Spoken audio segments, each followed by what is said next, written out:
Good evening, members. When we're all ready. When we're ready, Councillor Hickson. Councillor Hickson. When we're ready. That's quite all right. Sorry, I just want to whiz through because there's quite a lot on the agenda tonight. It's a really pleasant evening. I think we all have better places to be, but we would like to give a little bit of justice to some of the business on the agenda. So I'm Paul Cooper. I am the chairman of the Joint Transportation Board, and welcome to all members who are here this evening, and visiting members. I can see one. Good evening, and to any members of the public who are watching the webcast, good evening to you all. So we'll move straight on with the agenda. So I have received apologies from Mrs. Parfitt-Reed, Mr. Cook, Mrs. Prendergast, and I understand that Councillor Jeffrey may be late. Are there any other apologies? Yes, please. Councillor Burke. And Councillor Burke. Good. Takes us on to notification of substitute members. Are there any substitute members here this evening? Nobody is indicating, so I will take that as a no. Thank you very much. Notification of visiting members. So I can see one visiting member. Good evening, Councillor Spooner. If you'd like to come to the front and present yourself and tell us upon which item you wish to speak. Thank you, Mr. Chairman. Councillor Spooner, just to observe. Thank you.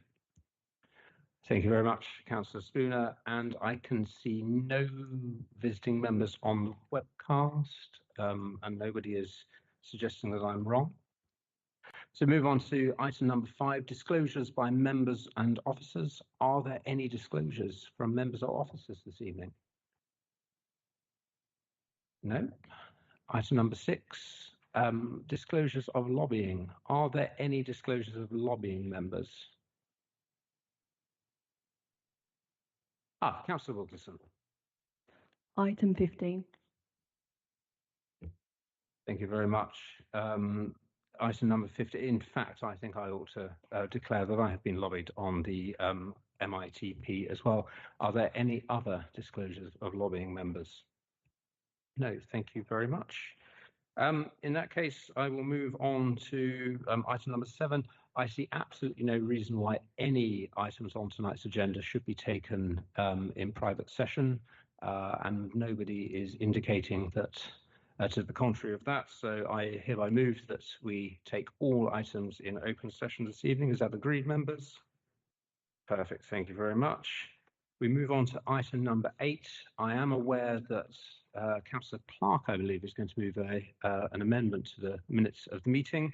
So over to you, Councillor Clark.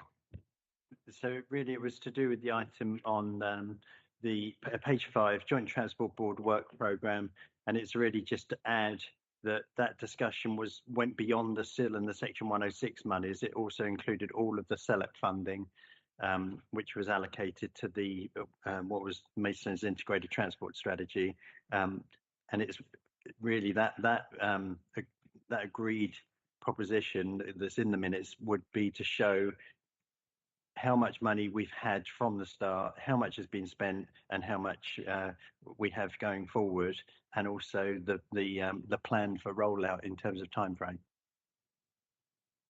Thank you very much, Councillor Clark.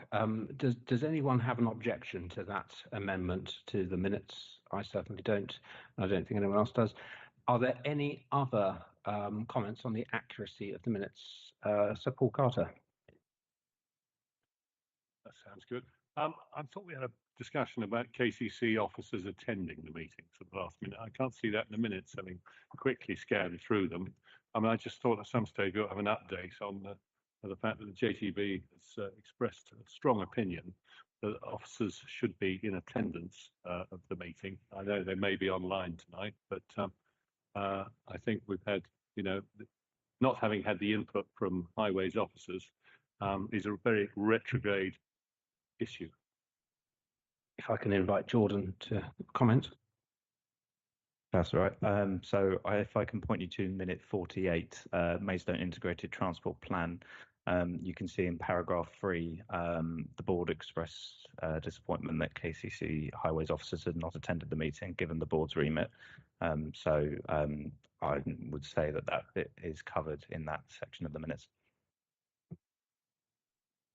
I think we were hoping that KCC would come back and hopefully change their attitude and make sure that the physical presence of officers was achieved in the future. That was where we were coming from, because we talked about the Maidstone Integrated Transport. There was nobody to explain and articulate exactly what was planned within it. The whole board was very displeased with that issue, and I think it needs addressing. Perhaps in the minutes of this meeting, we can have a response from the director of Kent Highways as to what's going to happen in the future, because we take the time and trouble to come along here, and I think the officers should do as well. Thank you, Chair. Thank you very much, Paul. Perhaps in addition to the amendment that has been made to the minutes, perhaps a joint letter from myself and Councillor Clark to the relevant cabinet member and corporate director relating specifically to that issue would be befitting if members are agreed. But specifically on the minutes, are there any other comments on the accuracy of the minutes?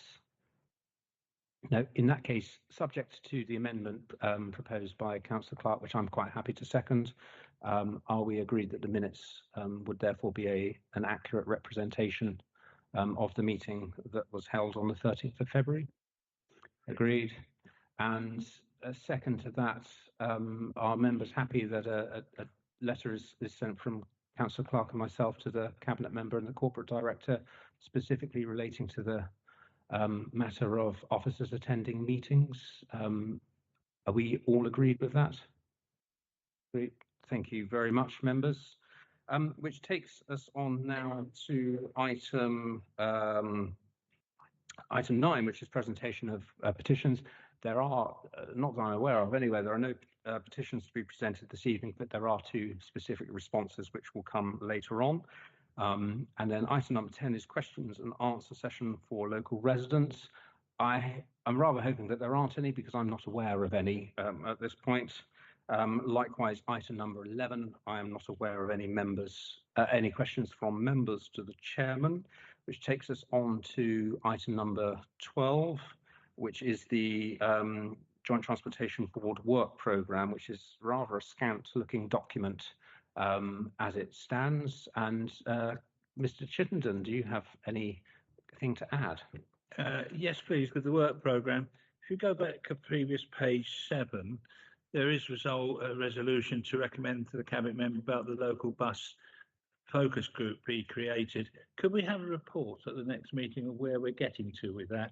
It's been hanging about for 2 to 3 years now. Other boroughs have been having very successful meetings, as we used to have successful meetings of a similar type. So I think we would need to try and push to get that going sooner rather than later.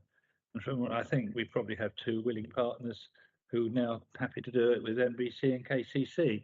So if we can push that and add that to the work programme, please, for a briefing on that. Absolutely, I would be delighted to put that on the work programme. In fact, when I was the cabinet member at Maidstone Borough Council, a report came before me, subject to a decision for the to set up the new system, and I think it had taken 2.5 years to get to that point. So let's hope, Chairman, it's only 2.5 months before we get to something set up. Well, absolutely. In my 3-year tenure at Maidstone Borough Council, I think I got away with one committee alongside you. So I will certainly ensure that gets put on the work programme. Councillor Clark, I understand you had a comment. Yes, I've got 2 points. First of all, just to change point 3, item 3, just to reflect the minutes, because that obviously doesn't make any mention of Celep also. But also, I'd like to bring the Linton Crossroads, an update from officers from the Linton Crossroads. It's gone out to consultation. We've had very little information back since that consultation. There has been a recent large development to the west of the Crossroads, which includes a developer-funded extension of 30 miles an hour across the Crossroads. And I just think there's lots of small parts that are happening sort of in a fragmented way. I think we should bring that all to the board and find out what's going on with Linton Crossroads. I'm happy to propose. Yeah, and seconded by Councillor Higson. I certainly support that. Are we all agreed that that should go onto the work programme, members? I take that as a yes. Yes, perfect. And I noticed the other one is the Fountain Lane, which has sort of managed to be tacked on to the MITP. I'm fairly relaxed about whether it's on the MITP report or as a separate agenda item, as long as it's on there. Are there any other comments? Councillor Cooling. In a similar vein, may I ask that a status report on the Fountain Lane Tunbridge Road junction could be brought to this committee? We keep hearing there are going to be improvement ideas and they never materialise. Whether it's physically feasible, I'm not sure, but maybe please have an update on the status of that junction. And if I may, secondly, I'm assuming item 2, future of the Maidstone Joint Transportation Board, will make it clear to the lead of the report author, KCC, that we assume that will include consideration of the attendance of officers from KCC at these meetings. Thank you. Thank you. So just on the first point, so in the notes relating to the first report, the standing item, it does say all MITP schemes and the A26 Fountain Lane Junction. So the Fountain Lane Junction isn't included in the integrated transport package, but there is separate developer funding. Similar story for Linton Crossroads. I will make sure that that doesn't get lost in translation, as these things often are wriggled out of. And likewise, obviously, I'll be writing to the Councillor Clark and I will be writing to the Cabinet member jointly. And I understand that there will be specifically a report at the next JTB. Having Councillor Chittens and I met with the Cabinet member on Tuesday or Wednesday of last week, and we were assured that there will be a report specifically about that. So we will hold them to it. Are there any other comments on the work programme, members? No, therefore, subject to the amendments which have already been proposed and agreed, is that noted, members? Take that that it is. Perfect. Which moves us on to item number 13, which is the petition response for replacement of the camera on Lewes at the bottom of what I would call the bottom of Lewes Road in Maidstone, which is on pages 9 to 12 of your agenda pack. I do apologise, it doesn't say on my papers which officer is going to present that. So, sorry, Tara O'Shea, I understand, is going to present that. So Tara, over to you, please.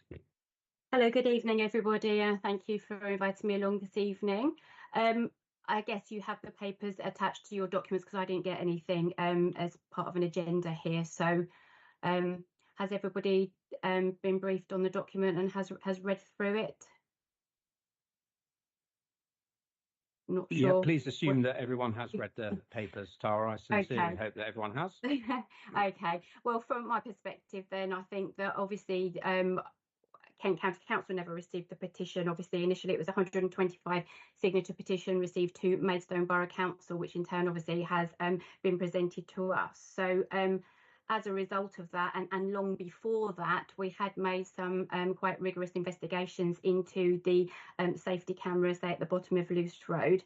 The background, it's all written in the document. There's not really a lot more that I can add to it, but the background is that we did an upgrade of all the safety cameras. I'm here sort of talking on behalf of the Safety Camera Partnership at Kent and Medway at this moment anyway. And obviously part of all of the camera stock was digitally upgraded over the last 6 or 7 years. And as a result, 96% of all the cameras across Kent and Medway were upgraded successfully. There are a few within that stock that couldn't be from technical reasons or changes of layouts of roads, and Lewes Road was one of those. So basically the background is that we couldn't physically replace it with the new style camera. So that's where we was with that. As a result of that, we wanted to make sure that everybody was aware of the consequences of it not going in and what it was looking like. And so we undertook quite a lot of investigations into this. The results are all on the document that has been presented to you, including speed data collected while the camera was still in situation, while it was bagged over. So when we say bagged over, it's covered so people know it's not operational. So we looked at the speed of traffic then. And then also data was collected once it was removed. Now, obviously, it was removed because it was old.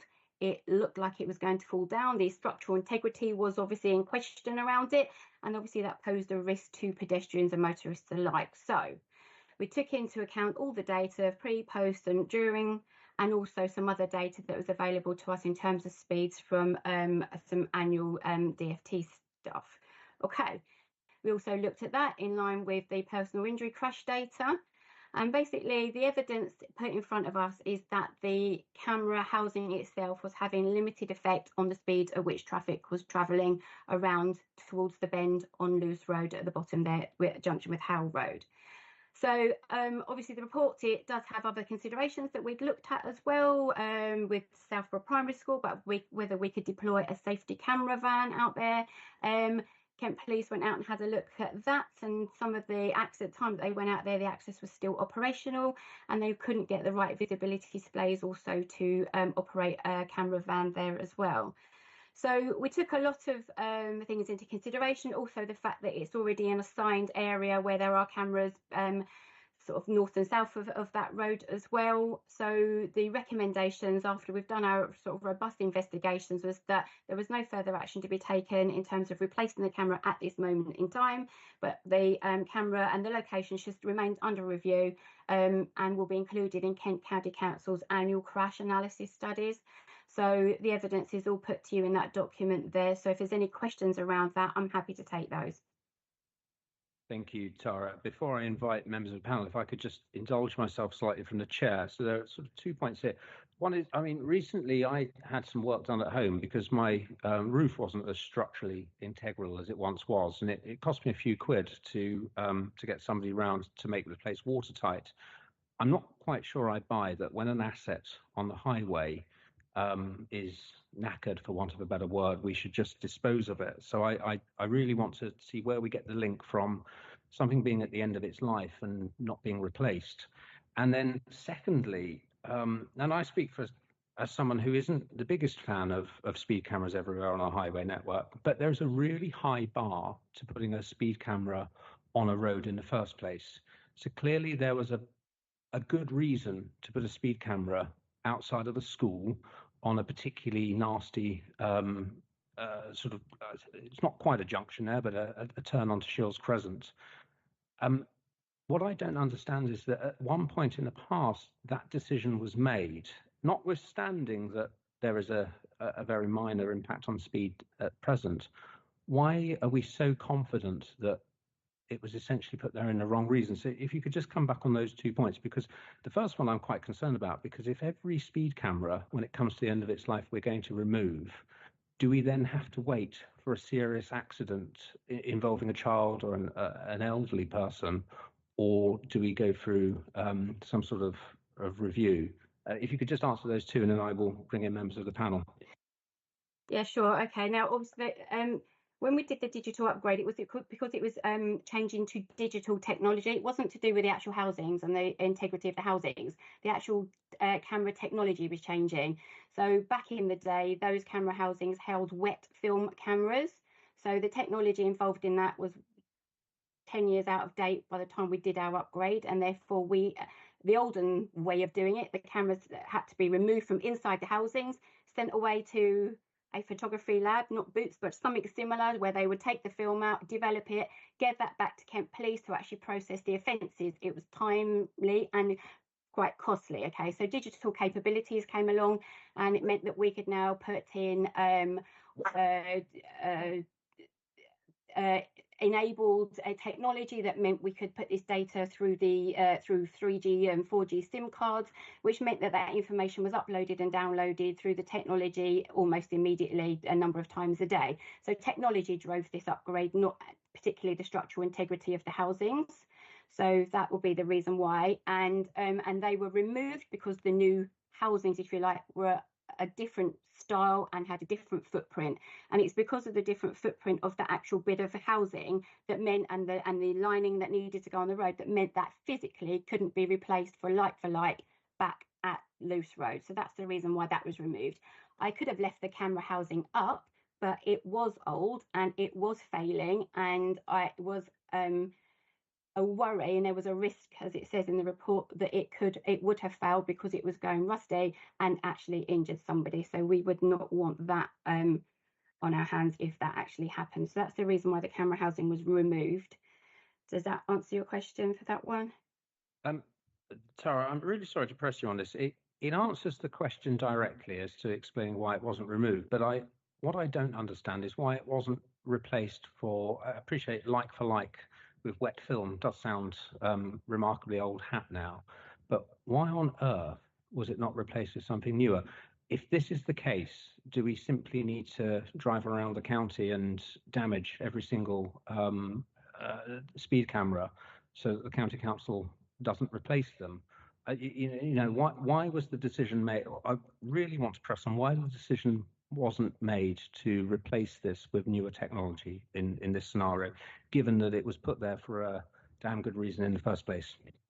It's the new technology that can't be put in there because it's different to the old technology, and it's the new technology that can't. So it had actually come to the end of its relevant life and needed replacing, but the new technology, it couldn't go in there.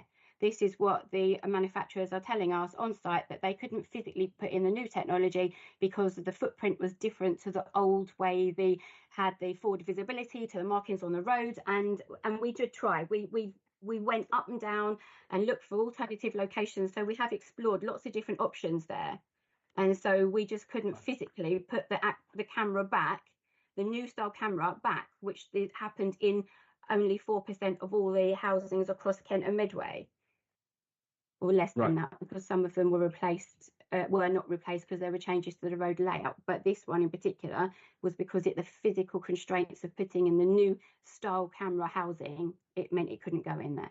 Right. Okay. So just to be clear, the modern technology, so we've moved on 15, 20 years since, it's been 15 years since I got 3 points from this particular camera.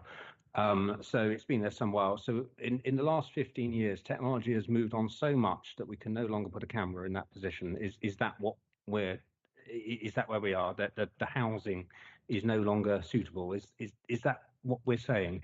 Yep, and that's it. And that is for in this one particular location. So we upgraded 70 odd across the county, and one of these, probably 2 or 3 out of the whole of the Kent and Medway camera stock, couldn't be done for that very reason. Okay, no, thank you, Tara. I'm sorry to press you on that, but I just wanted to be really clear. I've got 3 members who have indicated to speak. I'm going to take them in order, if I may. So it's Councillor Clark, Councillor Jeffrey, and then Councillor Cooling. So Councillor Clark, over to you. Thank you, Chairman. It was my understanding when that camera went in that it was a camera that faced towards cars because it didn't flash and it didn't have photographic equipment inside of it. It was digital, and that was the reason why it was sort of promoted as a camera that wasn't going to become obsolete. That's my recollection. I think most people would remember that camera faced towards the cars, and if there was photographic film in there, it would have needed a flash, and that would have distracted drivers. But I've echoed the chairman's thoughts here. It sounds to me that we've chosen a camera type which is not fit for purpose. If we've got cameras spread around the county and we need something to change, we need a change when they come to their end of life. If we've chosen a product which can't replace those, it's almost like saying street lamps. Unfortunately, we've moved on to LED. We're just going to have to stop, pull down all the street lamps because we need to make some adjustment. I don't understand why. It seems quite a spacious area there. I just don't understand why we can't come up with a solution. It's by a school. We've already got an asset there.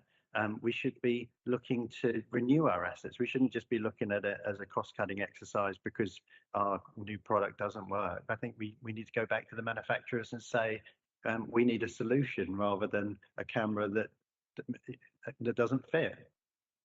Yeah, we have done that. I mean, at the end of the day, as I said to you, that the actual majority of our stock has been upgraded. So this, and it's not a cost-cutting exercise. We didn't take this camera out to save money. We've looked at lots of different other options in terms of where we could locate it, even to the degree we can put it on the opposite side of the road, but it doesn't. It's only single face and it's not bi-directional. These cameras that we've got currently on our existing contract will only enforce in one way, and so therefore there was actually no benefit to put it on the opposite side of the road because it wouldn't be targeting the traffic that was coming down the hill, if you like. So we have looked at lots and lots of different options, and to say it's not about cost cutting. And I hear what you're saying in terms of if we think that we're buying cameras that are not fit for purpose, that's not the case, because they are appropriate for the majority of the upgrade that we completed. It's an unfortunate situation in this particular location that we cannot put a camera there. So that is the bottom line. So we have then looked into the consequences of not doing that, and that's why the data is all there in front of you to say that we have done the research and what is the consequences and what is the evidence putting in front of us at the minute of how traffic is currently flowing. And so we're saying, that there's evidence there that speeding isn't an issue. So if we put a camera there that wasn't capturing anybody speeding, could that be considered a waste of money? Councillor Clark. So I wonder, on the first page, page 9, it's very brief. The one thing that I was looking for in this report is on 3 lines, and that's really, it mentions the changes to the design footprint of the new housing and the required lining meant that the camera could not be replaced. Could we be updated as a board with more detail about what it is that the new cameras, maybe a spec? If you could let us know the spec so we know what sort of footprint they need and what sort of lining they need, because I just feel we've got 3 lines there and we haven't got a lot to go on really. Yeah, I think it's the bend in the road that actually does cause some of the issue as well, because obviously there has to be, I think it's about 50 odd metres of forward visibility with the secondary check markings. I'll get it for you from my manufacturers and I'll make sure you have it for your next meeting. Tara, thank you very much for that. Next, I think I've got 5 more people to speak, so I will take them in the order. I've got Councillor Jeffrey. Thank you, Chair. Firstly, apologies for being late. I was stuck in traffic, and I've got no declarations. It is quite astonishing that technology, as you pointed out, has gone backwards so far that we can't put one here. I kind of don't buy it. I don't cycle over that side of town very often, but I did cycle down there earlier this month, and it's one of the scariest bits of road in Maidstone, and I'm quite good at cycling, and it's right outside of school, as we know. And the papers show almost a 20% increase in speed between the camera disappearing and now. That's a phenomenal increase in speed. It does, and I've heard all of the comments and read the paper, but it does feel like there is something else going on. It does feel like there is just a reluctance to tackle this, and maybe there are other ways we can tackle the speed around that corner. If the camera doesn't work, how else can we reduce the speeds at that point? I would hate to think that KCC are kind of reluctant to look at other technologies, other things, because of, as we know, the financial situation, for example, given the increase in speeds we've seen and the fact it's outside of school and there's lots of accidents there. I really do think KCC need to be doing something to tackle this. Thank you very much. Thank you. I mean, I'm guess that obviously your comments will be shared with Kent County Council, and we are quite a forward-thinking authority in terms of technology. It's in our Vision Zero strategy that we are going to be looking at doing things differently, and new technology is coming around quite quickly now, and I don't think we're that sort of like shut down to not exploring some things. So if we can't do the safety camera, then again I will work with the Kent County Council to look at what possibly can be done. But I say at this time it's the physical constraint of the camera that means that at this moment in time we won't be replacing it. Well, thank you very much for that, Tara. I've got 4 more people, so I've got Councillor Cooling, followed by Councillor Hickson. Councillor Cooling. I share the comments. It's almost unbelievable that upgrading technology is retrograde in performance. But we haven't been given any stats on how many vehicles, and I'm not a particular fan of speed cameras, I must say, but we haven't been given any stats on how effective the wet film old technology was. I mean, how many vehicles were caught, and if a lot of vehicles have been caught, I share the comment just now about this 20% speed increase. It is lamentable. It looks as if cost is the driving factor. And obviously just cutting off a mast and removing must be far cheaper than a new install of new technology. So I don't think this paper is entirely credible. And I would have thought we should push for the stats. If it never caught anyone, why have a new one? But if it did catch a number, then surely there must be a technological solution. It will cost, but it will be proven as necessary by the stats. Thank you. Thank you very much. Councillor. I do have quite a strong opinion on that, because I would like to argue the fact that if the cameras detected no offences, does that mean that camera is successful or not working? Mrs. Shills, with the greatest respect, it is for this committee to question the evidence that is put in front of them. If they do not have that evidence put in front of them, they can't question it. Now, I accept that you're passionate about it, and you are our subject matter expert this evening, but I really would appreciate if officers did not challenge members who don't have all of the technical information in front of them, please. No, I think it was more not to chat as a challenge to your comment. It was more about, because how do we see, I just generally need to understand, so how we see safety cameras, because I would think that a camera that showed zero offences would be one of our most successful sites. So perhaps if we were brought the evidence that showed us that camera never recorded a single speeding offence, then we might be persuaded. Until such a time, I'm going to invite Councillor Hickson to speak next. Councillor Hickson. Okay, thank you very much. Hi, Tara. I'm thinking about this as well from another sort of safety point of view as well. You did mention about the camera rusting and about to fall off and maybe takes a member of the public's head off or something like that. Maybe that's a bit dramatic, but that suggests that these things are not being maintained properly. It suggests that we don't know, things are getting into such a bad state of repair that they could cause danger to the public. Can you confirm that this isn't the case for a number of other cameras across the borough, please?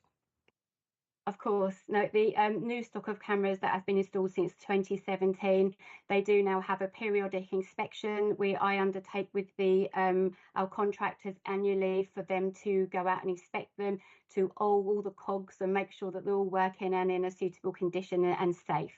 So they check them for the electricity supply every 3 years as well. So I do now have, across Kent and Medway, an agreement with our contractor to annually inspect them and to make sure that they're in good working order and safe. Thank you very much for that. Mr. Chittenden next. Thank you, Chairman. Yeah, I'm rather concerned with this. I've been involved with speed cameras a lot many years ago when I was on the custody reduction partnership, and I've had various discussions on these. I am concerned that here we are. We've got a camera outside of the school that would have been put there for a reason. Usually, the reason even then was because there was a record of accident or a high risk of accident. Some of which would have been injuries, some of which would have been, shall I say, non-injuries. And I'm also looking at the speed. I mean, we're saying that if you look at they've taken on item 2.4. It says the average speed is 30.18 miles an hour. Therefore, what we're saying is that half the people driving are breaking the speed limit. When you drive through there, especially when you come up the other way and you see them coming down, I have to say they do come down at a speed. And I must admit, and I don't know where these averages were taken from, but if they're taken from the place of the original camera, that's probably only 50 metres up the road. When you're approaching a sharp bend with a lorry with vehicles coming the other way, turning in and coming parallel, that seems an awfully high speed to me. And I must admit, I'm not very happy with the fact that a school, it's actually the risk of problems in that school with injuries to the children is increasing. I don't understand at all the problem of the camera, so I think we do need an explanation of that. I thought most of the cameras were smaller. I thought they were more accurate. I thought they could behave better. I thought they could be more widely used. But I'd hate to think that what we've done is develop a product that, other than the fact you don't have to keep changing the film, it's actually not as good as the old one was. So I'd be pleased. I disagree with the proposal that we don't do it.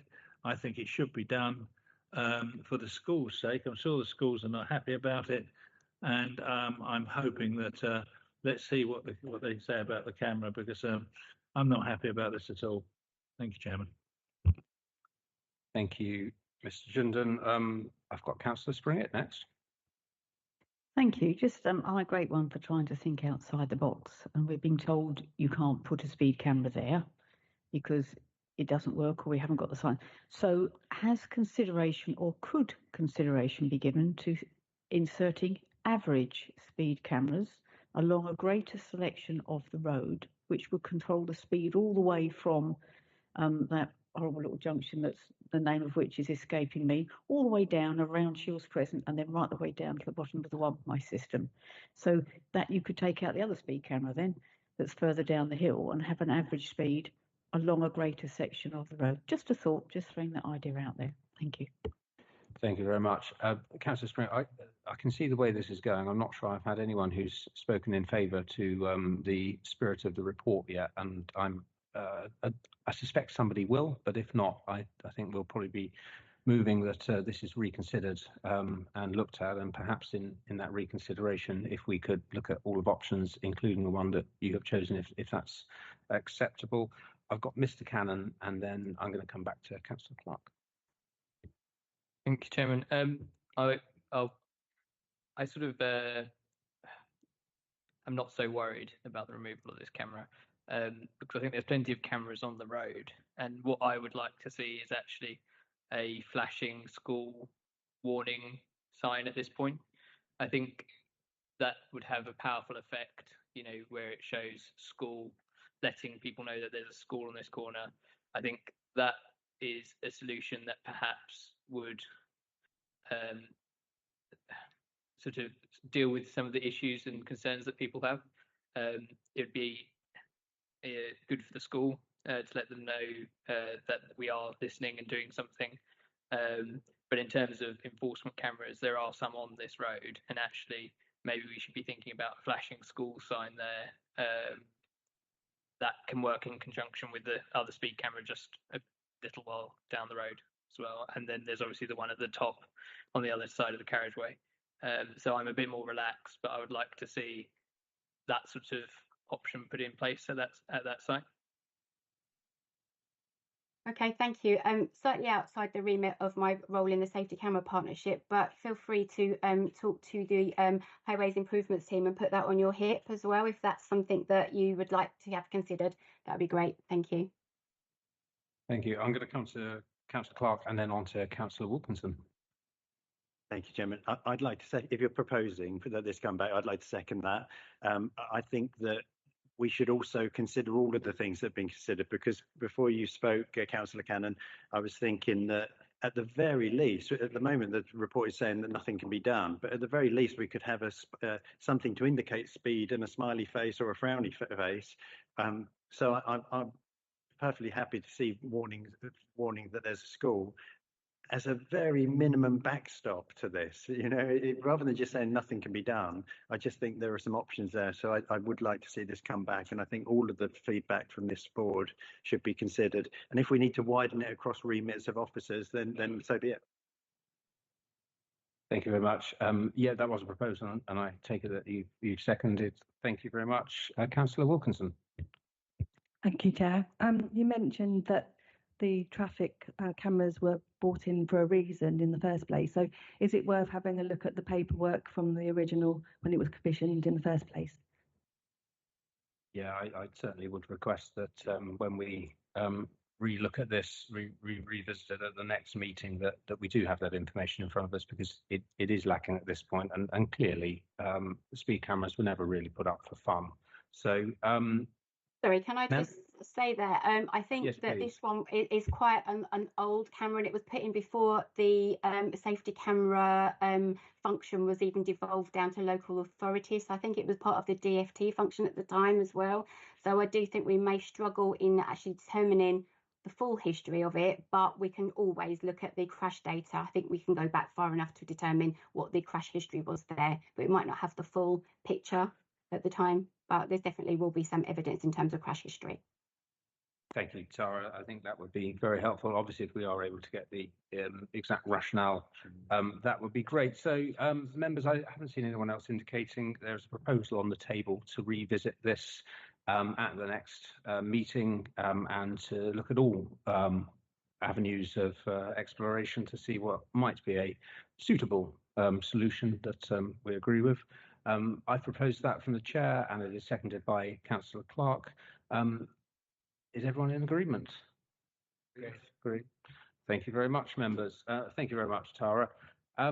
Next item, we have the petition response, which is a request for speed cameras on the A20 Ashford Road and amendments to the existing speed limits, which I understand is going to be introduced by Ryan Schill. So, Ryan, over to you. Thank you very much. Good evening, Chair. Good evening, members.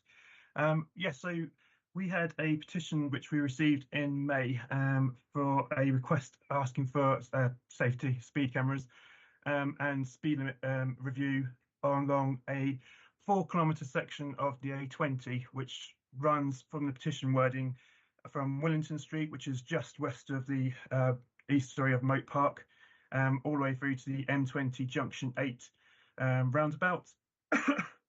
We obviously have gone through what the criteria is for safety cameras. I won't detail too much, but it is in the report, because obviously we've just gone through that in some detail in the last report about how we justify new cameras. But for this corridor, we're actually doing a quite substantial route study at the moment. The local member, Shalina Prendergast, has been working very well with us to actually look at a wider assessment going from Willington Street beyond to Maidstone Town Centre, right the way back east through to Lenham. So we're actually doing quite a lot of work. We've had surveys along the entire route, around 8 to 10 surveys, I believe, in total. So we are looking at wider concerns, not just the Beerstead section. We've done some work at Beerstead by enhancing the speed limit gateway, which you'll see a picture of in the report. And we are looking to see if there's other measures we can introduce as part of the wider assessment.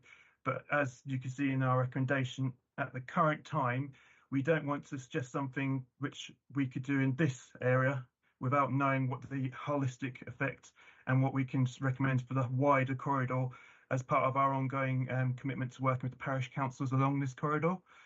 We have got some smaller scale measures we can suggest, and we're ready to help progress, such as Speedwatch. The parish council have been really good in engaging with us, and we've said we can actually help see if we can even finance some Speedwatch equipment, but we just need the volunteers, which parish council again are working with us to find here. We do have crash data which we've looked at and existing data which suggests currently that this isn't the most, in terms of crashes, problematic part of the corridor. But that doesn't mean we can't do anything here. But at the current time, we're not suggesting anything because we want to make sure we're looking at it holistically as part of the route study, which I believe we will be showing in a bit more detail later this year, so we can share that with yourselves as well. I think that's the sort of basic background to the scheme on the report in terms of what we can do now and what we actually are doing in terms of ongoing. But I'm happy to take any questions. Thank you very much, Ryan. Just before I bring in Councillor Mrs. Springett, I spoke to Mrs. Prendergast earlier, who is the county councillor for the next part of the A20, just up the road. I'm sure you've had lots of correspondence with her. And all she had asked me to say this evening is that sort of in the next stage of us looking at this, could we look with sensitivity at the whole corridor rather than just taking bits in isolation? Because it is often a frustration when speed limits are changed continually, and it actually becomes very difficult to be sure that you're within the speed limit. I don't need any comment on that, and I suspect that's already part of your remit. But if I could bring in Councillor Mrs. Springett, please. Thank you. I'm well aware of the big holistic approach being done between Lenham and Maidstone, and I think that's superb. So obviously there isn't. I've got a huge number of comments on the report, but it's not much point in bringing them up at this meeting. I would like to be involved to make sure, please, I'm involved in all the meetings that are to do with that. A couple of things I'd like to point out. First of all, I'd just like to point out that actually Bearsted Parish Council paid for that speed gateway because KCC hadn't got the money. So I just would like to put that on the record. Thank you. We only got it because we paid for it. The report is quite interesting. It's what it doesn't say that fascinates me. I'm saying this because I'd like to feed this back, please, to the team for when they're looking at this. It's compared 40 mile an hour, whether you could bring in 40 and 60, and what it's missed is 50. And interestingly, in 4.6, it just says we must look at whether we are likely to obtain compliance with the newly posted speed limit. And it then looks at 40 and says, well, the automated traffic count recorded average speeds of 43.3 westbound and 42 eastbound. When you look at one of the other in 6.6 and 6.7, which are a little bit further along in the unrestricted bit, the 85th percentile speeds are all around about the 48 miles an hour, which fit beautifully with a 50 mile an hour limit. It would give you the greatest amount of compliance. So would you please take back to the team that we've asked before for 50 and we got the big, but these figures, to me, when I look at them, absolutely support 50. We have a problem where the limit goes from de-restricted, which is 60 to 30. And that's a huge change. Now, 50 to 30 isn't much better, but it's a little bit better. And that particular section of road in front of the Tudor Park Hotel is an absolute racetrack for the motorbikes on a sunny day. You can hear them for miles. And because it's de-restricted, they think they can. And if you could look at bringing it down to 50, there is a physical limit. And I think the great number of motorists would comply with that. And it might just make the little speedsters think a little bit more that they are more likely to be caught. So if you could just feed that back, I'd be very grateful. And I'm very in support of this programme, and I would like to be involved going forward. Thank you. Of course, thank you. Thank you very much, Councillor Springett. Councillor Ash next. Thank you, Chairman. Yes, lovely little photograph on page 14, and Councillor Springett stole my thunder. Bearsted Parish Council paid for that. We now realise that if we want anything done, we've got to put our hands in our own pockets. And many parishes can't do that. But that's the reason why that went in. We paid for it. What ordinary people, and I'm an ordinary person, cannot understand, Bearsted goes from de-restricted to 30, just like that.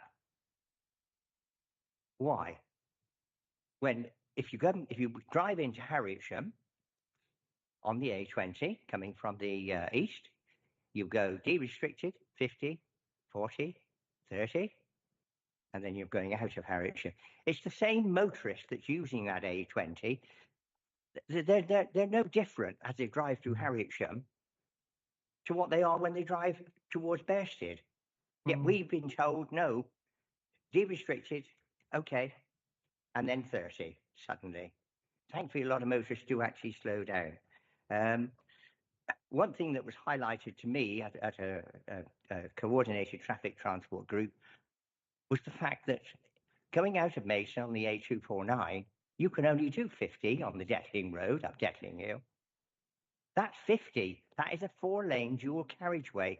We'd like 50 from Roundwell to Leok Hill, but no, it's got to stay de-restricted. Ordinary people cannot understand these decisions. In your report also, it states the threat of the A20 is rural and undeveloped. This is the stretch, which is from Bearsted towards Junction 8, rural and undeveloped. As you leave Bearsted, there is housing. You cannot see it because it's set behind high banks, but there are houses there, and people have driveways onto the A20. There is a major hotel with a golf course called the Tudor Park. I'd hardly call that undeveloped. Further on, there's more housing on the right, and on the left there's a nursery. Then it becomes a little bit more undeveloped, and then suddenly you get the Genco business park, and then the massive Loke 8 business park. If you can say rural and undeveloped when you've got a massive industrial park down there, I just wonder who wrote this, and did they actually drive down and see these things? But we desperately want Roundwell, especially Roundwell, to Leok Hill to be reduced. I don't think we're going to get a 40, but it would be great to see it down at 50 at that location to actually slow traffic down so it doesn't have to slow down abruptly when it reaches our parish council paid for gateway feature. Thank you. Thank you very much, Councillor Ash. I've next got Sir Paul Carter, followed by Councillor Sams and Councillor Clark. Microphone, if you would, for the for the webcast. Apologies. Very much in tune with what Councillor Val Springett said about, it's that whole route needs a review, but it's got to be sensible speed limits the motorists are going to adhere to, and we need to be consistent. And, I find it exceedingly difficult, having driven down that long road through Harwich, to remain at 30 miles an hour consistently, because, it's a problem. But it does need a review on all of those sections, and I think variable speed limits, right, and the inconsistencies that Councillor Ash has just said about the important bit of Bearsted that is still, what is it, 40 or whatever, or 50, is it, through that part of the A20, which needs reducing and being consistent. But what is so difficult for the motorists now, and it's interesting, one of the journalists reporting on the Today programme the other morning said, I've been driving, she said, for 30 years, never had a speeding ticket, but in London now, I've just had my first speeding ticket for doing 23 miles an hour and a 20 mile an hour limit. And I thought, this is the policy of madness. How can motorists be done for 10% over 20 miles an hour at 23 miles an hour? And we need to look and review that. And there needs to be some pragmatism and sensibility around this of driving safely, but not getting an endorsement on your license for doing 23 miles an hour and a 20 mile limit in London, which for the motorist going in and out of London, as I do fairly regularly for business purposes, all different parts of London, driving in London is miserable. More and more people are leaving London for that very reason. And from getting to A to B, it's not good for the economy, and there's got to be a balance between the two, the safety and getting from A to B in a sensible time, and not getting parking tickets when you're doing 23 miles an hour and a 20 mile an hour limit. Thank you very much, Sir Paul. I've next got Councillor Sams. Thank you. Can I acknowledge the officer, for saying the work you've done with County Councillor Shilling and Prendergast, and thank you, Chair, for also acknowledging that conversation. Shilling has done an awful lot of work in that part of the A20, and I think that what we're hearing tonight is that really we do need a coordinated and sensible approach from the Charing roundabout, or even further, all the way through to central Maidstone.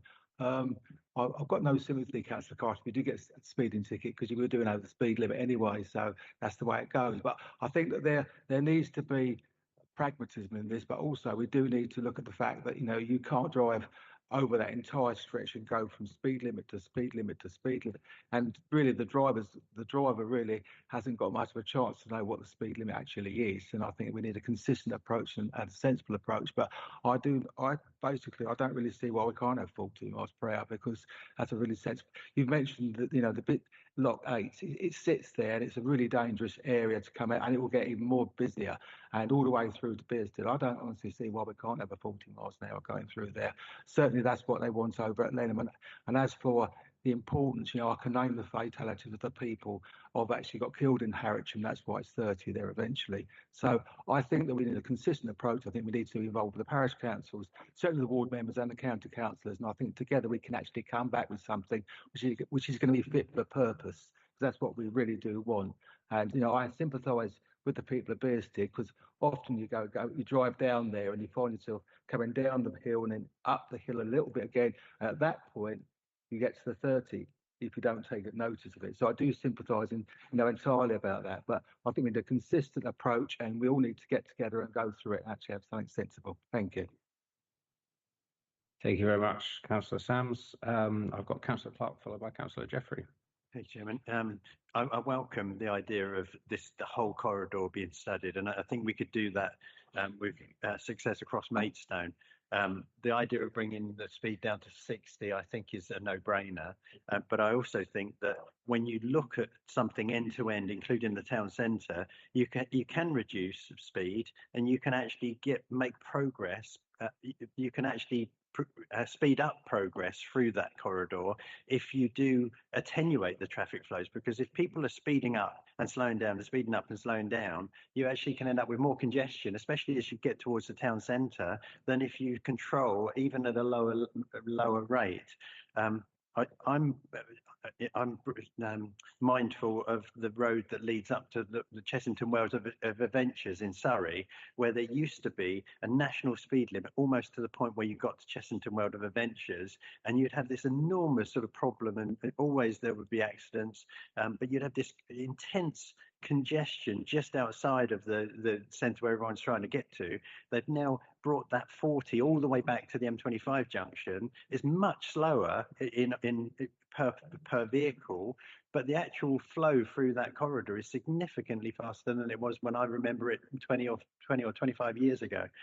So I think that we should be taking this type of approach across the borough, and I'll certainly be following up with you, Ryan, on this in other areas. Thank you very much. And finally, Councillor Jeffrey, please. Thank you. I'm quite concerned. Councillor Carter talked about a policy of madness when he referred to breaking a legal speed limit and it not being good for the economy. I mean, putting safety behind economy is just wrong, I'm afraid. I just wanted to point out the comments around compliance. I mean, the one obvious thing for me is there will be no compliance at any speed limit if there is no speed limit there other than the national one. So, I mean, before we can have any compliance, we have to have a speed limit. So I really do want KCC to, I'm happy with the wider view of the corridor up front, absolutely, but really we want safer roads, and this is one way of getting it. Thank you very much. I have nobody else indicating to speak, so that item is for noting, and I assume, members, that is noted. Ryan, thank you very much for introducing that report. So we move on now to item number 15, which is the Maidstone Integrated Transport Package.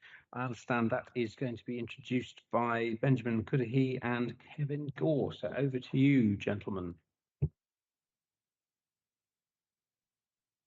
Good evening, all, and chair and members. Yes, I'm Ben Cudahy. I'll be introducing primarily regarding the Cold Harbour roundabout scheme. Apologies, I can't talk too much on the other schemes within the MITP because I haven't been largely involved with them, so I'd hate to give you any wrong information. I believe Barry Stiff has expressed to the chair that if there are any questions that come around from those schemes, if we can share them with ourselves afterwards, and we'll provide some written responses to those. But if we move on to the Cold Harbour roundabout, which is largely what I've been asked to come and speak to this evening. As you'll be aware, that's been on site now since February. Recently, or largely, the first part of the works was consisted of doing the offline section, which is in the RBLI field, which was purchased as part of the scheme.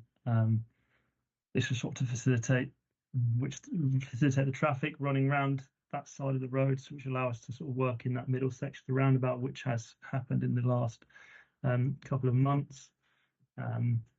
if you have driven around that roundabout, you'll realise that most of the work is currently going on inside the roundabout, which is being referred to as a longabout or an egg-shaped roundabout, which sort of helps people to visualise that. At the moment, the primary works are being considered or being undertaken overnight. We've had road closures start on the 22nd of July, which are due to run till the 10th of August. We are hopeful that we potentially can lift that closure slightly sooner, but at the moment we're still working to the 10th of August.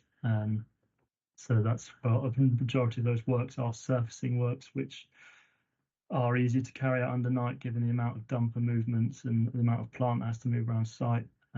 We'd have to have quite stringent traffic management if we did need to do that during the day. So overnight, it's being considered the least disruptive option for those commuting around Maidstone and trying to use the junction. I appreciate that does give some sort of issues with the diversions and can create some frustration for drivers, which we are trying to manage as much as we can. As it sort of touched in the report in front of you, the new roundabout is almost formed. That's sort of what the last bit of servicing that we're currently doing at the moment on these night works. And we have also put some larger drainage attenuation crates within the centre of the new larger roundabout to help with some of the surface water issues and flooding that we've experienced along the A20 London Road. Good news, I think, for everyone in terms of overnight road closures. There's nothing now scheduled until October. That'll be the next full closure of the roundabout. So bit of respite. Unfortunately, in the coming period starting tomorrow, there is a UKPN diversion works that is going on as part of our scheme, which will be along the A20 the London Road Western arm towards Hermitage Lane. Some of you may be aware that this was originally scheduled back in June, but due to other road closures going on around Wateringbury and Halls Road, we pulled off, going to the sort of 2 days of chaos that caused in terms of traffic. So we've rescheduled this to run through the summer holidays as now.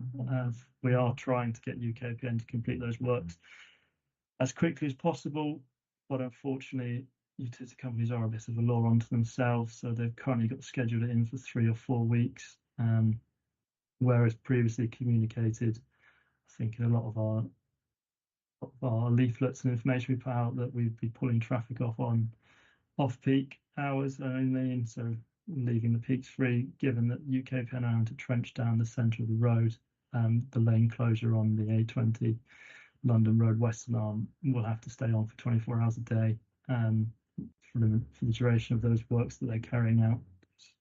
Otherwise, progress would take a lot longer. If we had to excavate, lay the cable they have to lay, and then reinstate in the same day, we'd be looking at sort of a window almost double that. So whilst it's frustrating, we are trying to take the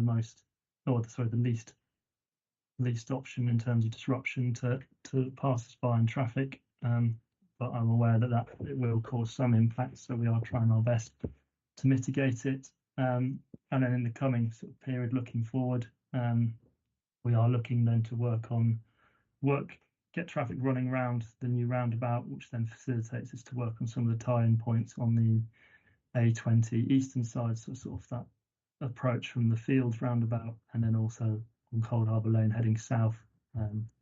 There is some work to do there, installing some new drainage on the eastern side, that southbound lane, and also some work to do to the south of the existing, the new roundabout around that access to the police station and where the shared cycleway footway is.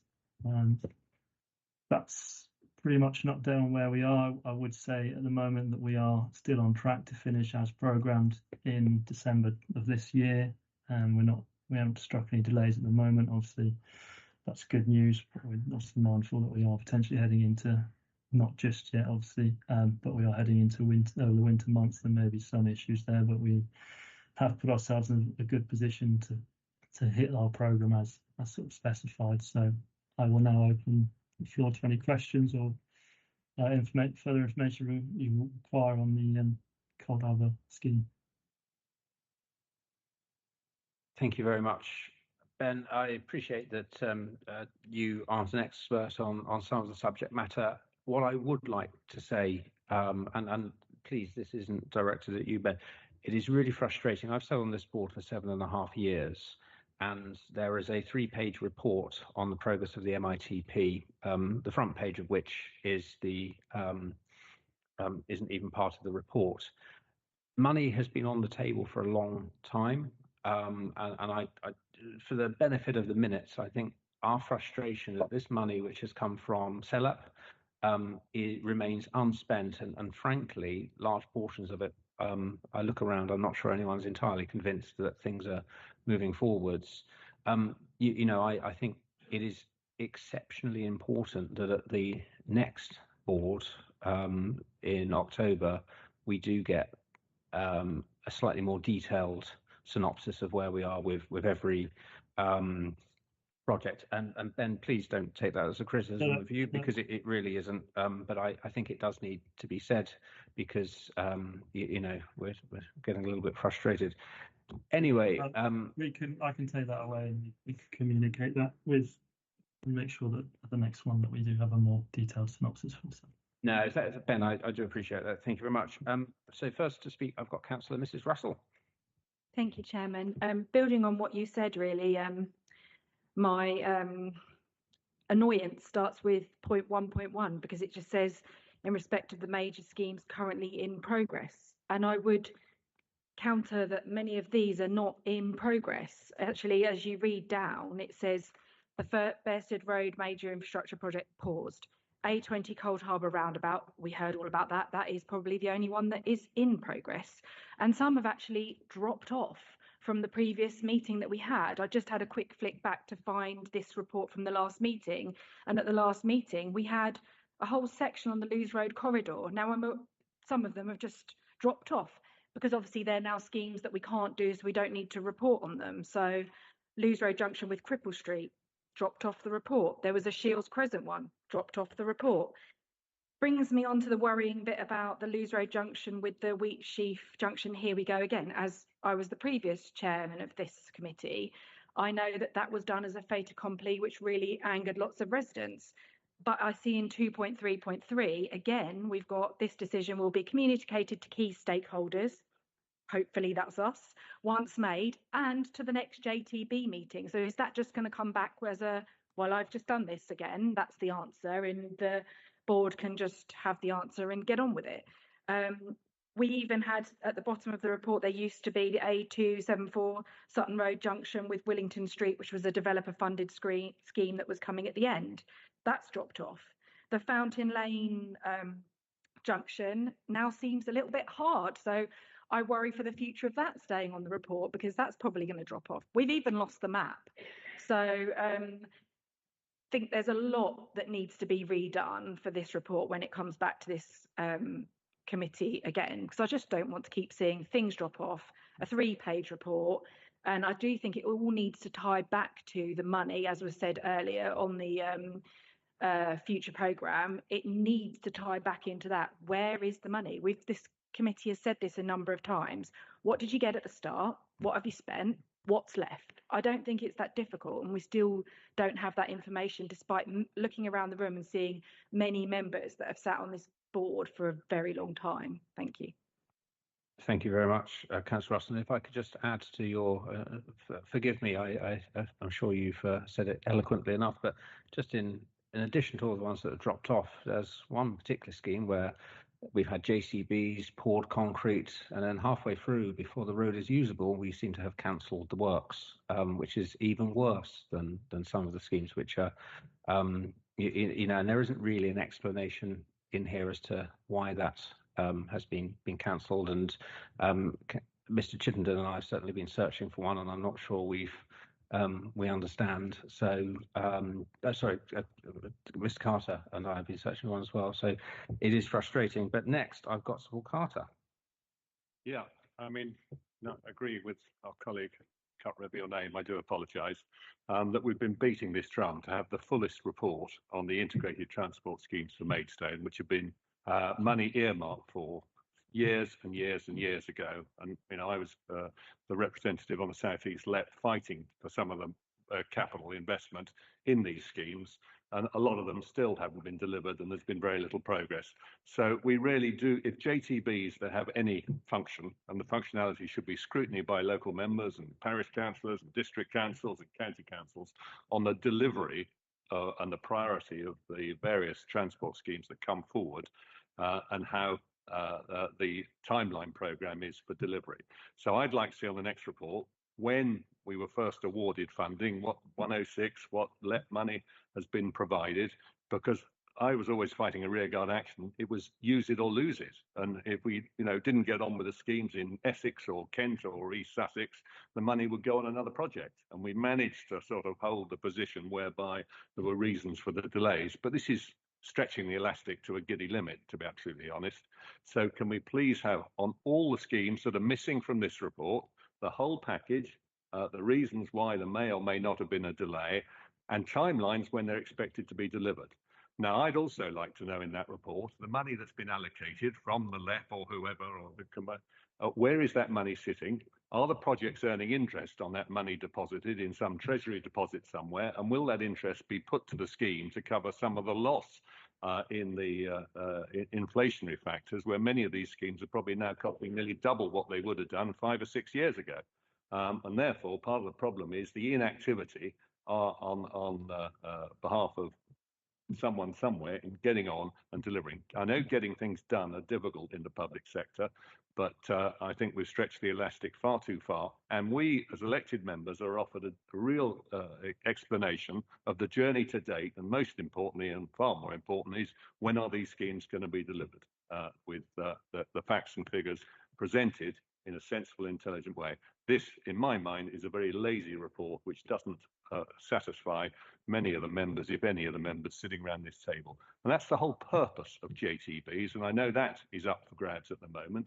If we as local members can have an input in this, is to scrutiny and hold to account the officers responsible for the delivery of these programmes. And long may that continue. I was in very much as leader of KCC and supported the establishment of JTBs, so that local members knew what was going on, working together against the local plan, the transport plan, the LTP for the future, to make sure that we had the highways infrastructure to match the growth. Maidstones have more growth than any other planning authority outside of the metropolitan cities. We've taken a greater amount of housing growth. We've got to make sure we deliver the infrastructure, and with a Labour government intent on building more and more houses, the houses going to build, the chance of the infrastructure ever catching up with any of that lot are pretty slim. Thank you very much, Sir Paul. Councillor Mrs. Springett next. Thank you. My frustration is obviously being from Maidstone with the A249 roadworks, which about 5 years ago, I remember saying on this committee, don't waste your money on this tweak, put the money in the relief road pot, because most of this congestion is caused by people that want to go to the other side of Maidstone. You can nod your head, Mr. Chittenden, however, that is what we need. The A249 just shifts the queue. It shifts the queue from where it is to the other end of Newcut and Willington Street. I can tell you that is what it will do. The frustration with this is it should have been finished last spring.